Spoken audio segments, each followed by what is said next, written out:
Hello everyone, I'm phoenixtremayne. Today I'm going to be reviewing Malignant. You can watch it on HBO Max, which is what I did. But this is a really good movie that you should watch in theaters. So I'm going to get that right out the way. I did watch it on HBO Max, but I wish that I had seen it in theaters because it was just that good. James Wan's the director, and he did an amazing job on this. It's sort of like an update on like classic 70s horror. Um, and so he's also credited as the writer.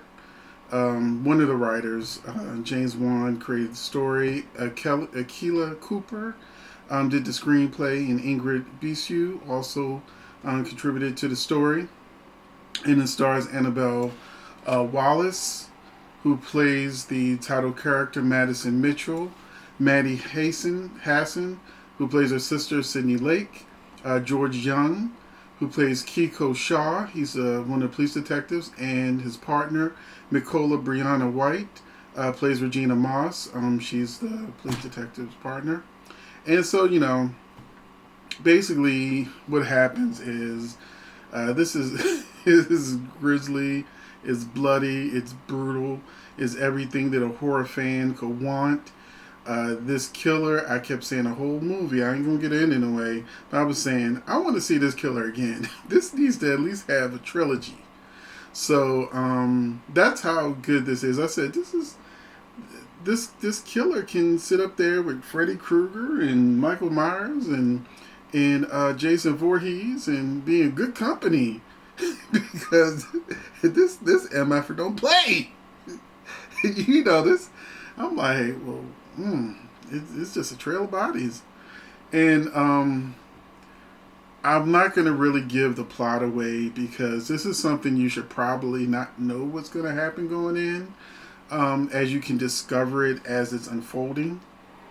So I know people complained that the trailer didn't show a lot. They didn't really understand what was going on, and that's actually a good thing. Nowadays, trailers show way too much. But the buzz is really good for this. I saw critics looking like they were in shock and everything on their little thumbnails because I said, I want to see this for myself. I'm not going to listen to anybody's reviews, and I'm glad I didn't. So my recommendation for this movie is to just go see it. Like I said, I'm going to do a spoiler review next. But so if you want me to hear me really talk about it, check out my next video. But if you just came on to see if this was a good movie, my take on it is go see it in the theaters. But if you are worried about the 19, I've seen a few movies in theaters, but usually I wait till there's like 5-6 people in it. I will go ahead and I'll check the seating to see if it's going to be packed. This is why I have not seen Shang-Chi yet, because I'm not risking nothing for nobody. And that's why I haven't seen Candyman yet. I looked in the theater, I was like, sold out. I said, screw you. I might even wait for it to come on TV. But, but there's certain things, like I hear Shang-Chi is a movie that should be seen in theaters. So I will see it on an off day when there's not that many people there. And this is right on up there with it. It's like, is not to be missed. If you're a horror fan, you're going to be in shock. But the mystery itself, I'm going to talk a little bit about the mystery. I love murder mysteries.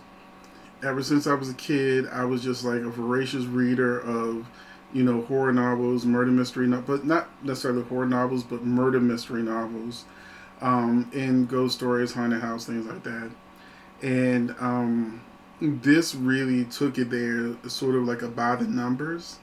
So if you really understand what Malignant means, just from the title, and then you follow the clues they're giving you throughout, I suspected what was going on, but by the middle of the movie, I knew exactly what was going on because I feel like they may have given too much away when they showed too much of the killer.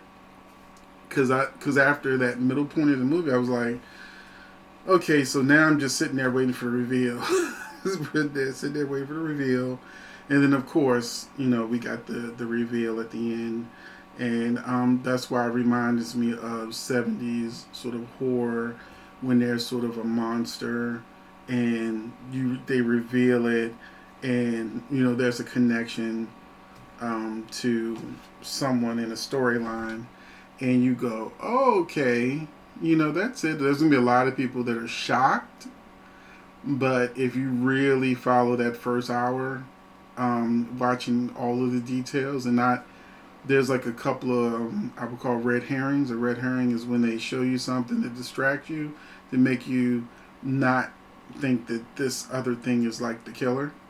So there was like a red herring in there that I was like, okay. But then as I continued to watch, I went, okay. Okay, I was right the first time. So yeah, check me out in my spoiler review. I'll go a little bit more details about how I broke down who did it and why this is such a great movie. But if you want spoiler free, here you go. Go see it if possible in theaters. If not, I saw it on HBO Max. I was perfectly fine with seeing it on HBO Max. But as I was watching the movie, I said, this is one of those ones where I probably could have had a good time in the theater with it, especially with my audience, even if it's like 5 or 6 people. So that's it. I will catch you in the next video, and hopefully you will become a subscriber, like, and after you've seen the movie, check out my spoiler review, and we'll really talk about it. Thanks for watching.